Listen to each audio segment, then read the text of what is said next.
Welcome back to the Be a Man podcast. I'm really glad to have David on with me tonight. I'm excited for this, man. I've been looking forward to it all day, really, and just this conversation where we can encourage men to be better men. And why don't you introduce yourself? Who are you? Tell us a little bit about yourself, what you're all about, and take it away. Yeah, Justin, thanks for having me on. Really appreciate it. I've been looking forward to this too. I'm pumped. As you said, my name's David Howat. I actually live in the greater Seattle area here in the Pacific Northwest. It rains a lot, as everybody says, but there's a lot of greenery and mountains and ocean and a lot of beautiful stuff up here. But yeah, I run an account on Instagram called Spiritually Dangerous, and that launched about almost a year ago now. It's been a little bit of time, but really. Can you see my video? Sorry, my video I got to know. Nope. Video. It just cut out. All right, let me, how's there that? You go. Yep. All right. Hopefully this isn't a recurring thing. Who knows? We'll roll with the punches though, if we have to. But yeah, so I started this account though about a year ago, just really started feeling the prompting of the Lord in my own life to really just examine a lot of my own walk with him. And, through that journey, I realized that this is something that I feel very passionate about, seeing not just continue in my own life, but to see other men follow the same journey and really kind of get out of a religious mindset and into a real relationship mindset with Christ and what that looks like and how it really impacts your day-to-day life. So I started this account just to get the word out there. And in that journey, I've come across men such as yourself that have really developed a great community of guys around me that uplift me and encourage me with your content on a regular basis, but also just the opportunity to know that there are other men that are in the trenches and getting after it, just like I'm desiring to do myself. So appreciate you and appreciate you having me on. Yeah, man. I look forward to it. I'm always encouraged. I try to tell people I get more encouraged from these things than I think most do listening. I mean, I hope they're encouraged too, but man, it's just cool to see other guys all from around the country and even from around the world. I talked to a guy from Australia about 2 weeks ago, and it was just really cool. I mean, just doing some of the same stuff, some of the same challenges, but, he gets together with a group of guys on Saturday morning and makes some bacon and eggs, and they come and they open up the Bible and they just talk about a chapter. It's cool, man. So Seattle, tell me, what's the spiritual condition like in Seattle? Because there's this like stigma, but is it real or not? It's real. Okay. It really is. So I actually live about an hour south. I'm a little more rural where I live, but my job took me into Seattle for 10 years. I worked in downtown for 10 years before the whole 2020 thing went down and I got to work from home, which I still do. So I'm very, very grateful for that. But the Seattle, the spiritual mindset in Seattle, it is dark. And there is a lot of, I feel a lot of spiritual warfare in the city and, it's a very woke city and there's a lot of that stuff that goes on, and be completely transparent, and a lot of that stuff was going down in 2020. My first natural response was to want to get out, let's move, let's go somewhere else. And that was really something that I pondered for a while. And, the more I prayed about it, the more I felt like Jonah, I was running. So I didn't feel like it was the right time to do that. There is a lot of opportunity here to see the light of Jesus shine and the light, it penetrates the darkness, but the darkness hates it. Mm-hmm. And Seattle definitely fights back. There's definitely and I've received a lot of that pushback just from old coworkers and people that I've known in the past that have said, man, I can't believe you'd be willing to jeopardize, friendships and possibilities to work with us in the future with some of the stuff you're saying, man. And it's like, well, it is what it is. Yeah. So it's tough. I'm not going to lie. It's a challenge at times, but we have to recognize that our fight is not against human beings. It's against the principalities and the powers that have unfortunately, blinded a lot of these folks. So that's my fight. Yeah. It's the powers behind it. It's not the people here. The people here just need Jesus, man. Yeah. So let me ask you this, since you brought up Seattle, were you at all aware of, or any of the Mark Driscoll, Mars Hill? I mean, you're further south, so you may not have been, but were you aware of any of that stuff going on? Yeah, I kind of was. So I went to Mars Hill actually once a number of years ago just to visit, and it was a weekend he actually wasn't there. So one of the other associate pastors was teaching that Sunday, but I just wanted to experience, the whole Mars Hill thing. It was a pretty well-known commodity in Seattle.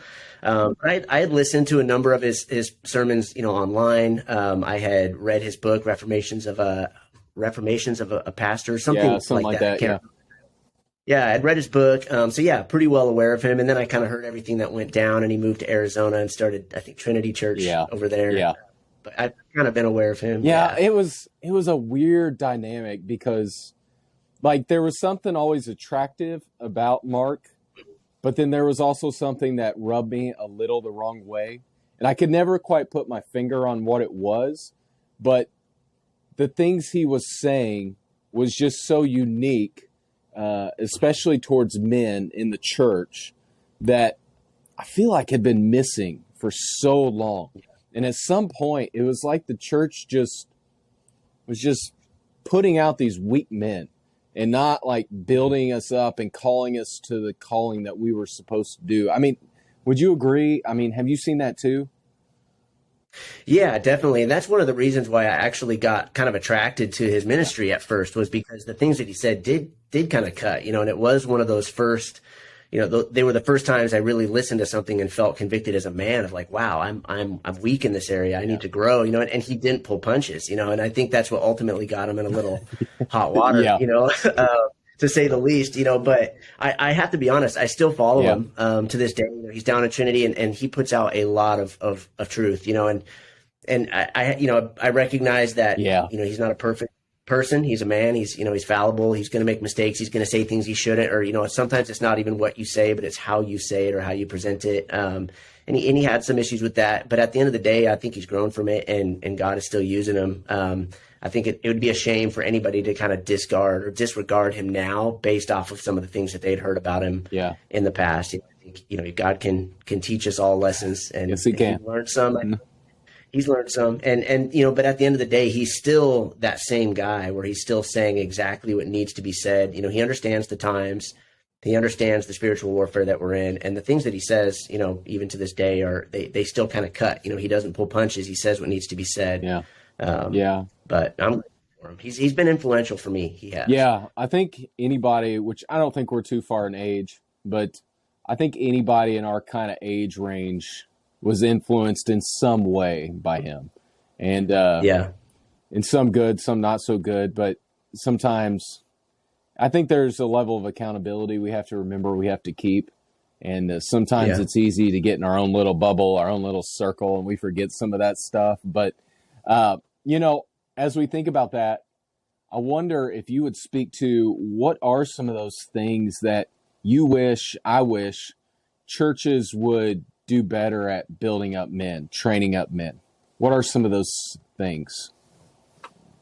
Yeah, that's a really great question. And I feel like there's a lot that we could talk about. But one of the biggest things for me, and I'm just going to speak from my own experience. I think a lot of churches, and again, my experience in church has been, churches are really good at building men who are good at doing church. And I think, there's a lot of things that revolve around church, right? It's not just the service on Sunday morning. It's all the classes. It's all the, the ministry opportunities. It's the opportunities to serve and all of those things, which none of those things are bad in and of themselves. But what I think it does is it gets us into a trap. Again, speaking from my own experience, where you feel like because you're doing those things, you're doing it right. Like I'm living the Christian life because I'm so good at doing these things.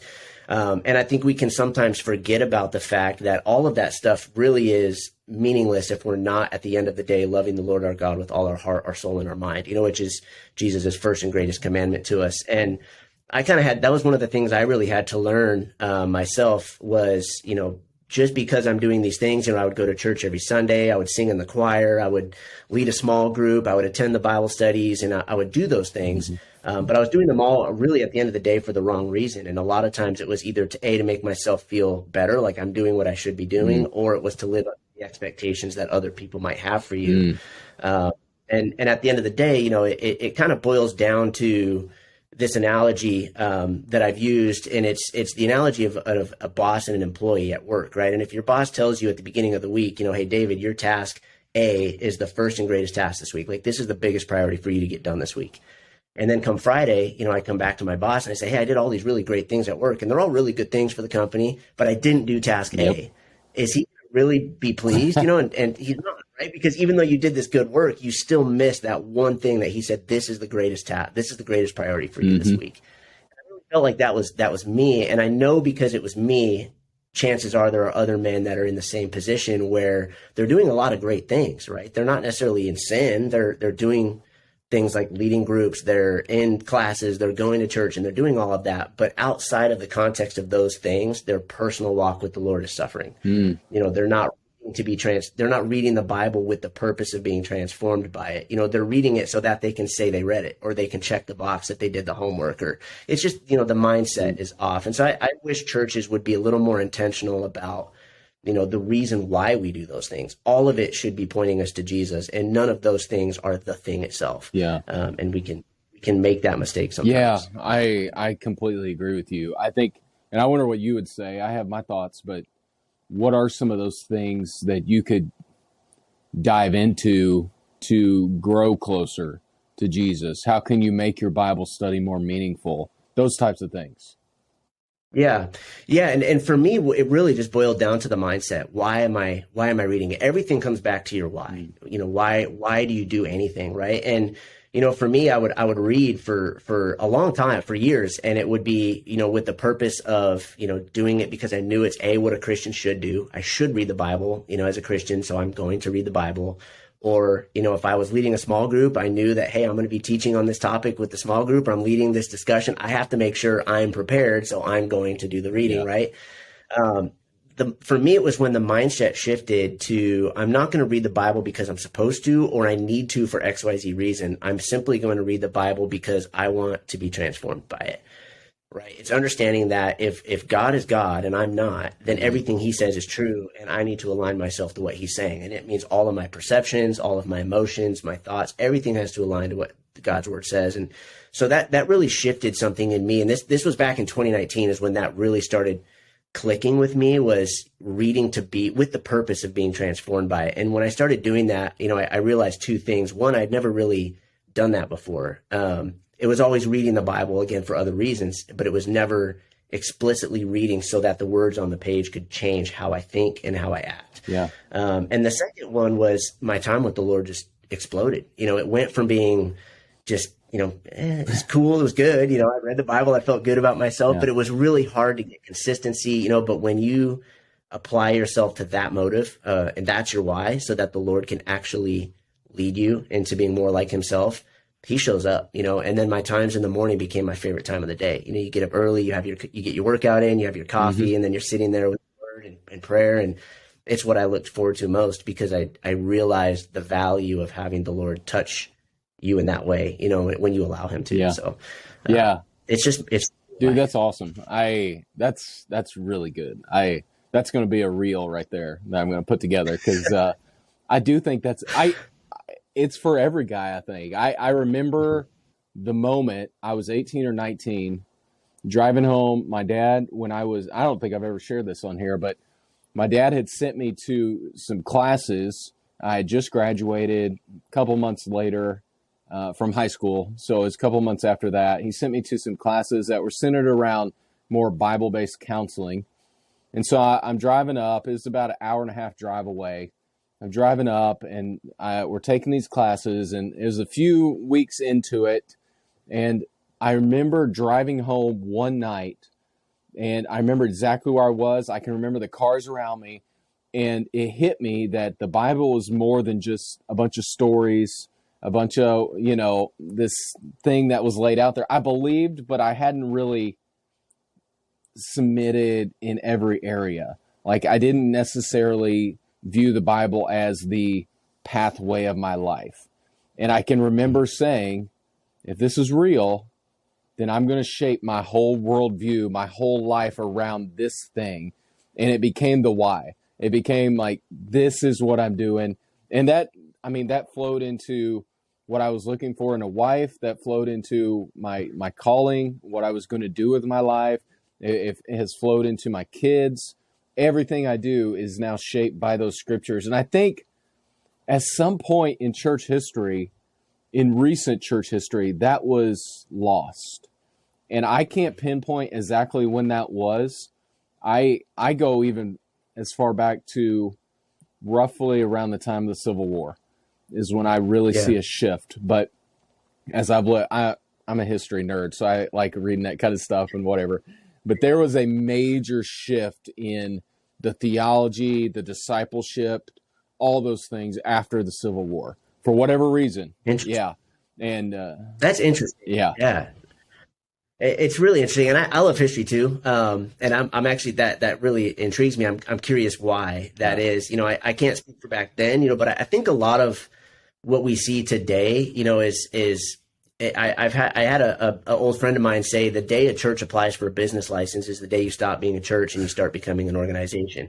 And I think it's true to an extent, and I'm not here about church. I think there's a lot of good that can come from it, but I know that there is the mindset, or the temptation at least, to have the mindset of, once you've got a church and you have to pay the bills, you need people in your church, and so at some point, does the mindset shift to what do we need to do to keep people coming in, as opposed to our purpose is to speak the truth of God's word? And, there are obviously some churches that are definitely doing both, and doing both very well. But I think that's where a lot of it can get lost is, you become more focused on what you need to do to keep your church thriving, as opposed to just teaching the word of God. I mean, I would agree completely. And it is, as a pastor, I mean, it is hard, because you're walking that line.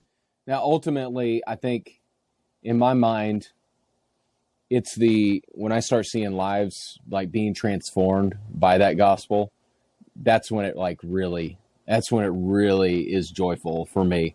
But there is a line you have to walk, though, because that ultimately you can only do so much. I mean, it's ultimately in God's providential hands for what and where he leads. But as you're talking, I'm wondering, because you seem, I think I can go down this road with you here, but I didn't plan on it. But who are some influential people you listen to, you read, types of things that you might recommend to other guys?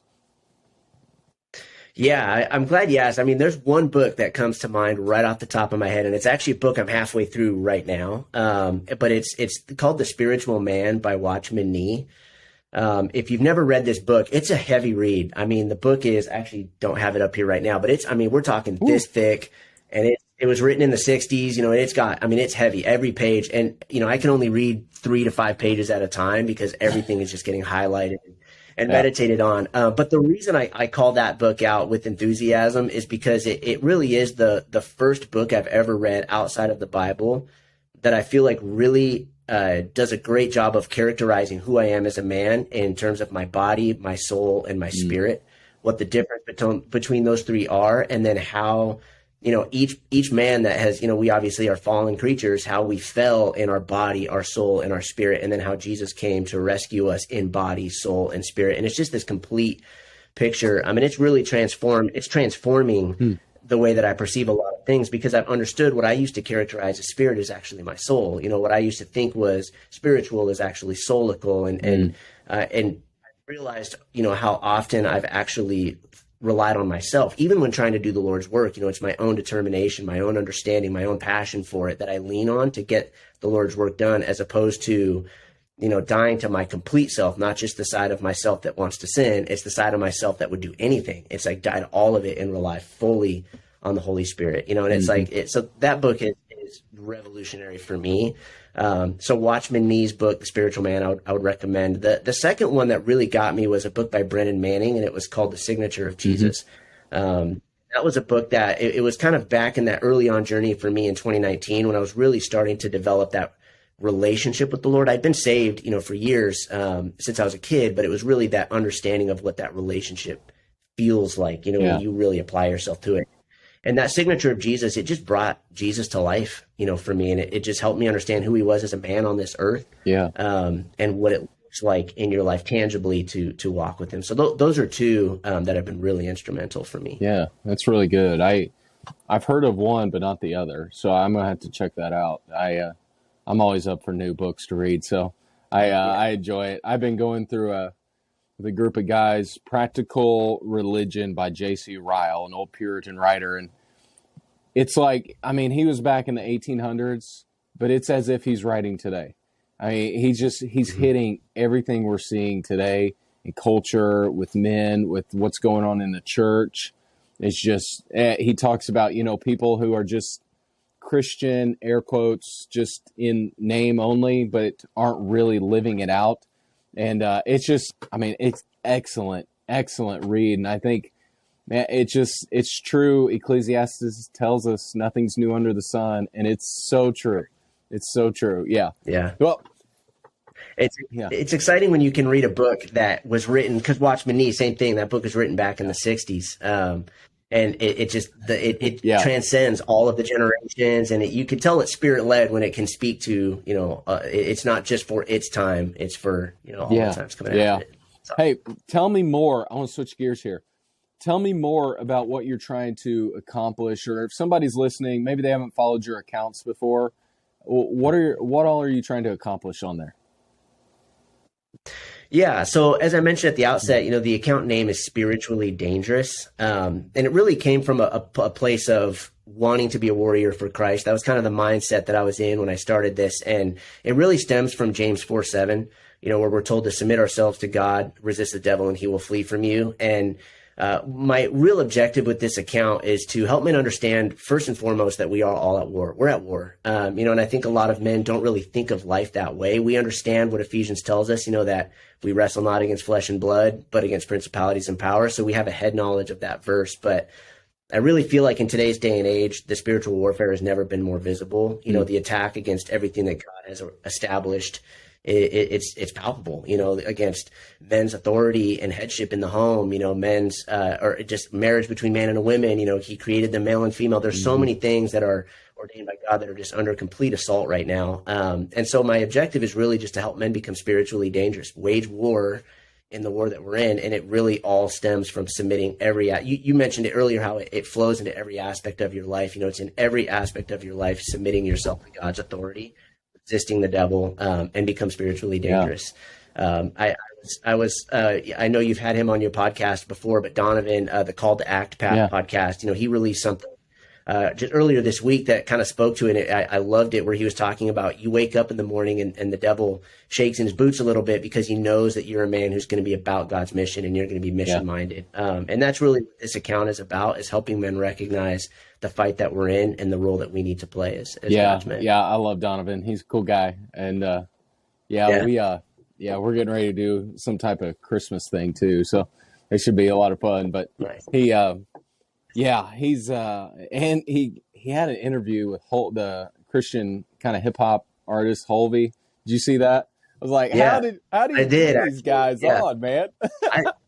I asked him actually, and he just said he kept poking until he finally got on the awesome podcast. But man, that's awesome. You're stuck with me. Dude, sorry, I really enjoy all these conversations, and I'm like, the more avenues, the more guys who are doing this and getting their message across, the more we can encourage each other and help each other in our journeys. Because one thing I like seeing, and something I've struggled with in the past, is like, it seems like there's just a handful of people out there like just doing this. And then I'm talking to you, I'm talking to somebody last night, and I'm talking to somebody last week, and it's like, no, we're all in this together.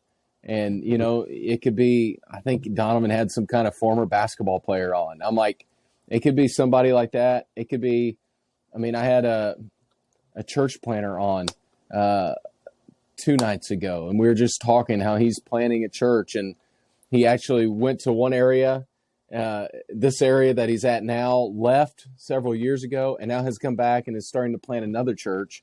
And I'm like, man, like, we are all on this journey together. And that's something I think is really, really cool. And man, you're part of that. And I think your account speaks to that, because I think you have a message that I think a lot of guys are missing. I think a lot of guys are just kind of coasting a little, and they don't realize the power that God has given us with his word through the Holy Spirit. And that's what I really like about your account, is that you are hitting on a lot of those things that I think guys need to be reminded of as we do. It's easy to get caught up in sports. it's easy to get caught up in, our hobbies, whether it's lifting or, I mean, that's one of my hobbies, but there's a lot of things that we can get caught up in, but we need to be reminded that we can be, like you're saying, spiritually dangerous. And Right. we need to be more proactive, because I'm at the point where I think we are in the hard times, and it's going to get a little bit harder here, I think, very soon. And Yeah. we are going to be responsible for raising up that generation that starts to change things. And I think we could be a part of it, but I think it's really going to be another generation before we really start seeing some type of change really take effect. And we are key people in that fight. And so I want to tell you, I appreciate you, because you are one of those key people right now who is using the resources available to you, as long as, Instagram and these things are available to us for now. We are trying to use the resources God has given us right now to make that kind of change and make that kind of difference. And I applaud you. I really do, because 20 years ago, we're not having this conversation. And the fact that we are now is testament to that there's men from all around the world who are desiring to live godly lives and live faithfully for Him. So I applaud you. I really appreciate you saying that, man. Thank you so much for the encouragement. And it really is a testament to God. It's amazing how God is willing to use men like us, to accomplish His purposes, and it's not even just something that we're doing. I heard a quote not long ago that we don't do things for God, we do things with God, and so everything that you and I are doing, and you're right in that group as well. Like I said earlier, I'm encouraged by your content on a regular, regular basis, but this is something we get to do with the Lord, and we're on mission with Him. And it's just mind blowing when you think about who He is, who I am, and what He allows me to partake in, and it's just mind blowing. I would say one thing, if there's any listeners out there, offer a piece of encouragement. This is something I struggled with at the outset, that I just want to get out there. If you feel like you have something to say, don't be discouraged by the fact that there are other men doing it. You mentioned there are men out there that are starting podcasts. They're putting content out. They're doing this, right? Don't feel like if you get started that you're just going to be noise, right? Or you're going to get lost in the shuffle of everyone else that's doing it, because I believe that God has uniquely placed something in each one of us. And even if we're not doing something, or we're not saying something that's already been done before, there's been other podcasters, right? People have spoken the truth of God's word before, so we're not doing anything new, but the way that you can present it is going to be unique to you. And somebody out there might just need to hear it exactly the way that you can present it to have it really pierce. Yeah. And so you and I can say the same thing, but we're going to say it slightly different ways, and you're going to be able to touch people that I can't, and vice versa. So anybody that's listening, if you're even considering kind of joining this fight of like, hey, I'm going to start an account, I'm going to start putting the truth out there, it's like, just go for it. Don't worry about who else is doing it or how other people are doing it. Follow what the Lord's leading you to do, and just go for it, because you can touch people that you or I can't. I definitely am wholeheartedly in agreement with you. Yeah, I wholeheartedly agree. So let me switch gears again. So we've got men who know they need to live spiritually dangerous. How would you define a biblical man or biblical manhood? That's a great question. So I think, it all goes back to love the Lord your God with all your heart, all your soul, and all your mind. One of the things that I thought a lot about is it starts internal. As men, we have a tendency to want to fix everything that we see around us, but you can't fix what's around you if you aren't fixing what needs to be fixed in here first. So I think the biblical man is the man that is able to submit himself fully to the word of God and love the Lord our God with all our heart, our soul, and our mind, and that is going to translate to how we, lead our families and how we lead as husbands and fathers, and how we, do our jobs. There's, like you said, verses for everything, doing to the Lord, everything. And so how you live your life in your community, how you take care of your body, everything translates and comes from that perspective of loving the Lord. And so I think just number one, it's that internal focus of allowing the Lord to transform you first. It starts with you, and then you can be used to make change out. That's really good. I think, man, it is that personal relationship with the Lord. You're totally right. So with that, what is the Lord what has He been teaching you recently? You can get it. So I already want. Yeah, no, it's a good question. So I kind of already alluded to this just a little bit before, but I've really been understanding or becoming coming to understand my reliance on myself. Going through this book, The Spiritual Man, you realize how I've realized how often I can, I'll get a spark of emotion from an experience of a mountaintop, where I'm worshiping God and I feel His presence and everything is just I'm on fire, like let's go. And then the next day, that fire's not there, and you have to rely on something else other than your emotion because the emotion's not there. And then you can start experiencing these ups and downs and these valleys. And what I've learned is when I'm in the valley and I'm not experiencing that mountaintop emotional experience or that connection, it's hard for me to rely on it because I'm relying on myself. I have a tendency to slide or I Mm. can't slide, and then you can go a day or two where you're struggling or, temptation becomes stronger or things like that, and it really is just that understanding of, a godly man has to stay even keeled. If you're being led by the Spirit and you're not being led by your emotion, it doesn't matter if you're having that mountaintop experience or you're in the valley, you feel like you're getting dragged through the mud, you're staying the same. You still experience that peace and that joy because you know that the Spirit is with you through it all, and the Lord is with you through it all. And so, for me, that's one of the biggest things that I'm still working on. And a lot of what I put out on my account is I hope it's helpful for others, but a lot of it's just what I'm working through in my own life because these are things that I'm still dealing with and learning, myself. And it really is just letting go completely of reliance on myself. And it's not easy to do because it's hard sometimes to understand, Mm. is this of me? Is this my own passion? Or is this really the Spirit leading me to go do something? And so for me, it's becoming a daily prayer, more than it's a daily prayer, but a moment by moment prayer. God, is this of me? If it is, put it to death and lead me by Mm. your Spirit, and it's just that desire to be led by Him in everything. And I genuinely believe, even someone that is desiring to do the work of the Lord, we can still plan our own ideas, we can develop our own methods, and we still rely on our own smarts and our own abilities and talents that He has given us. But if we rely on His Spirit and we let go of all of ourselves and trust fully in Him, the Bible says in Ephesians 2 that He has prepared in advance work for us to do. And so it really is just that mindset of submitting to the Spirit and letting Him lead me to that work that He's called me to do. And it's not just the big stuff; it's the day by day, the moment by Yeah, moment stuff. definitely. I think that's, God's always teaching us something. This tends to be a really busy time of year, so I've shared on a few times that I really went in. I was challenged by somebody to really approach this Christmas kind of season different this year because I have the personality where I have a really hard time saying no to anybody.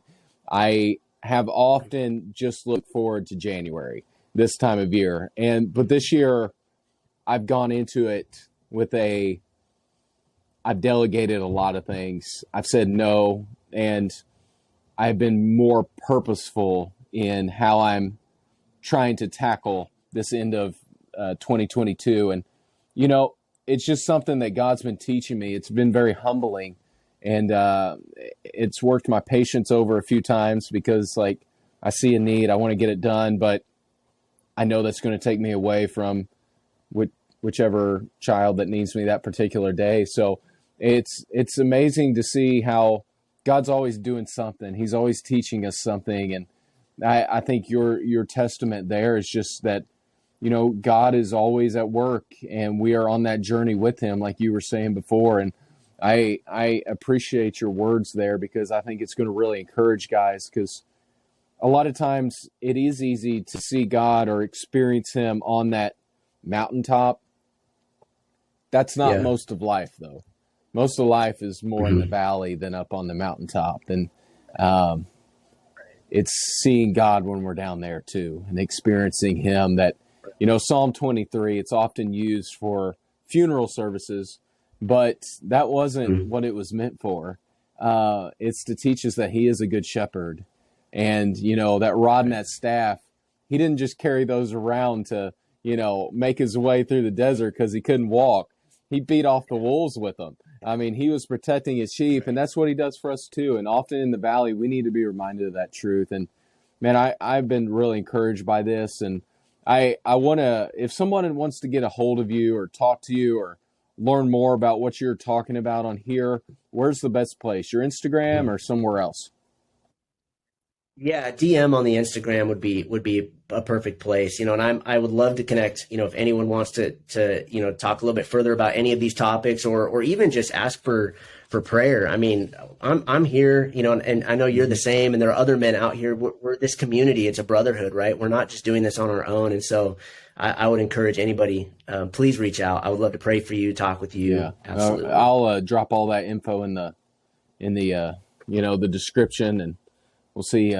Hopefully, some guys will reach out and be encouraged to reach out, and it's always humbling when guys do that too. It's like, man, Yeah. like I I told my wife when I started this whole thing, I'm like, I'm giving it a month, and the Mhm. podcasting thing, because somebody else, I had said no for a long time, and my daughter, my oldest, she just turned 13, but she had been nagging me for like 2 years, and I'm like, I don't have time. I don't like listening to myself, any of these things, and then somebody had me on. I was like, well, that was kind of fun, and I just enjoy being face to face with another guy and just talking about Jesus, talking about what God's doing in our lives, talking about how we can encourage others, and it's been amazing. It's been an amazing ride. The second half of this year, how this has all gone, and man, I've been really encouraged tonight by your words as well. And one thing I like to do to end each podcast is I'd like for you to give the guys a challenge out there. Maybe it's a challenge for the end of this week. Maybe it's for next week. Maybe it's for 2023. But what is a good challenge that you would give the guys?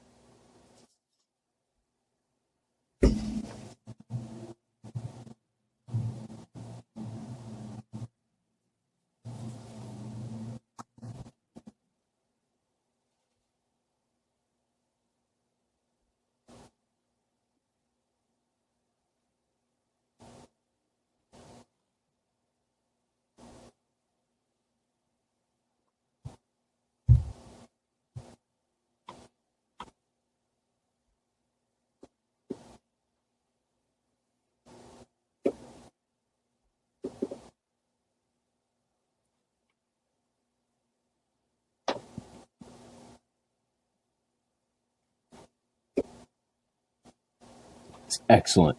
Excellent. Yes, I could. Yeah, exactly. Yeah, like I'm right there with you, man. I need to do that too. And it's I hope guys are encouraged by this, and I think they will be. You've shot some pure gold tonight that I think will really touch guys, and I think just encourage them to keep on going. This time of year, it's when we start seeing the typical seasonal, whether it's anxieties, depression, different things that happen. Work seems a little overwhelming, all those types of things that go on, and guys need to be encouraged. And I think what you're saying here, being in the Word, being more intentional about being in the Word and not just reading, but applying, I think is huge. And I think guys are really going to be encouraged by it. So, David, I appreciate you, man.